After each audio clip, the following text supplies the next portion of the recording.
les aime pour leur côté punk, leur road movie décalé pour ne pas dire délirant. Gustave Kervern et Benoît de Lépine, ou l'art de sortir des sentiers battus. Bonjour. Comment ça va? Très bien. On se retrouve. Bah exactement, je vous ai un peu rien que pour moi. Ça va? Ouais, très bien. Mais voilà que ces deux-là dévoilent leur côté sentimental avec Saint-Amour, ode à la famille, aux femmes et à l'un de leurs moteurs artistiques revendiqués, l'alcool. Les deux muses favorites du duo, Gérard Depardieu et Benoît Poelvoorde, incarnent un père et son fils dans cette histoire joliment dingue et incroyablement tendre. Mais pourquoi un tel besoin d'amour? Allô, ma douce. Bon, ben, pour le boulot, j'ai l'impression qu'il recommence à faire des siennes. Papa, j'ai une semaine de vacances par an. C'est tout ce qu'elle dit. On va la faire, ta route des vins, mon boulot. Alors Benoît et Gustave, je constate que ce film est de loin votre plus sentimental. Je me demandais si avant c'était que vous étiez trop pudique pour exprimer ce genre de sentiment, ou si c'est l'alcool qui aide à déverser ces... Non, on est passé de... cet Je pense amour. qu'on Manque d'alcool. Ouais, on est passé de l'alcool fort au vin, tout simplement. C'est-à-dire que l'alcool fort, ça donne des films un peu radicaux qui nous dépassent un peu. Et puis là, voilà, en passant au vin, on a réussi à s'agir un petit peu et à se laisser aller à une forme de pente douce qu'on a en nous aussi. Hein. Ce qui ne veut pas dire qu'on ne va pas passer à l'héroïne dans le prochain film. Hein. Disons qu'on était pur et dur, et là on est devenu pur et doux. Oh Oh, que c'est mignon. Le gaillac, c'est bon, ça, hein? C'est fort. Charpenté, un peu comme vous. C'est gentil. Et vous, c'est comment votre nom? Vénus. C'était la première fois qu'on mettait autant de personnages féminins, et nous, on a un profond respect pour les femmes, et qu'on voulait simplement montrer l'importance que peut avoir une femme sur la vie d'un homme, quoi. Voilà, quitte à être un peu naïf, mais à la fois, ça fait du bien, quoi. Ouais, mais je vois plein de bonnes choses. Un CDI dans peu de temps. Ouais. Et surtout, vous avez une très très longue ligne de vie, là. Vous allez vivre très longtemps. Jusqu'à 115 ans. En pleine forme, en plus. À part quelques fuites urinaires et 2 ou 3 petites varices. Et là, je vois que ça va être votre pause et que je vais vous raccompagner chez vous avec mon taxi. C'est aussi une belle déclaration d'amour aux parents et aux liens parents-enfants. Ma douce, tout va bien. J'ai une bonne et une mauvaise nouvelle. La mauvaise, c'est que j'ai recommencé à boire. Mais la très bonne, c'est que je me suis rapproché de Bruno.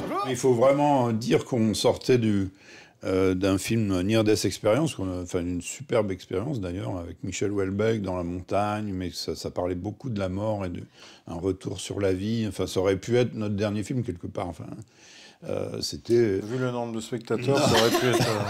Mais aussi vu le propos, enfin, Ouais. c'était... je sais pas, et puis ça correspondait aussi dans notre vie personnelle justement à la perte chacun d'un parent, donc c'était quelque chose d'assez relativement noir, mais enfin, et on voulait s'en échapper par le haut et justement par l'amour, alors à tous les niveaux, l'amour fraternel, l'amour parental, filial, et puis l'amour amoureux. C'est la galère avec les femmes, hein. Je me trompe? Non. C'est veste sur veste.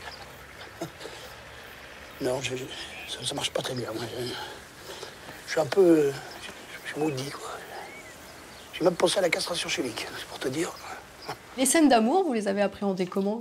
Et à l'écriture et au tournage Il faut que ça soit magique alors qu'on est dans une cabane, dans un arbre près de Poitiers, quoi. Avec Donc, des filles qui veulent pas se dénuder, voilà, parce que... Ah non, mais c'est pire que ça, c'est pas qu'elles veulent pas se dénuder, c'est qu'on n'ose pas leur demander d'enlever leur soufflure.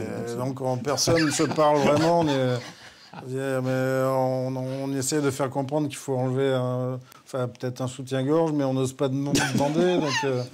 Donc finalement, ils font l'amour habillé dans ce film, c'est une première. Vous réunissez deux de vos muses que sont Gérard Depardieu et Benoît Poelvoorde. Quel genre de muses sont-ils? Oh là là, j'adore Dociles, le mot récalcitrants. muse, hein. Je les vois avec des petites ailes dans le dos. Ça leur va pas du tout.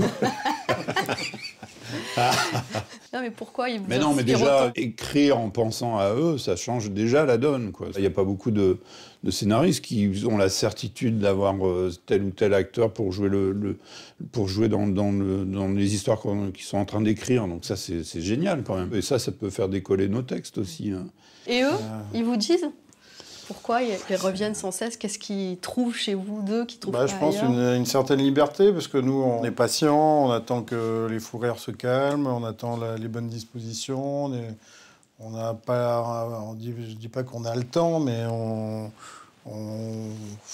est quand même dans un cinéma placide. Mais que faire avec deux personnages comme ça? Enfin, je veux dire, ce sont des personnalités hors normes. Et non, mais eux, c'est extraordinaire parce qu'eux, ils sont prêts à perdre tout sur un coup de dé. C'est-à-dire, ça n'existe pas, ça n'existe plus des gens comme ça qui, en une déclaration, peuvent se mettre le monde entier à dos, ils en ont rien à foutre. Et même avec nous, enfin, ils nous respectent gentiment, mais chaque jour est un espèce de... Enfin, on est dans un film animalier, hein, on peut se faire bouffer tous les jours par le lion ou l'ours sans problème, quoi. Donc, mais ça donne quand même une espèce de tension, une espèce de vie qui se ressent à l'écran.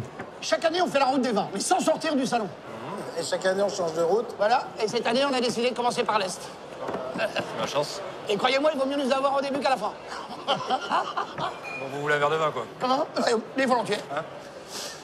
Alors, qu'est-ce que vous nous proposez? j'ai un petit Pouilly Fuissé 2011. Très minéral.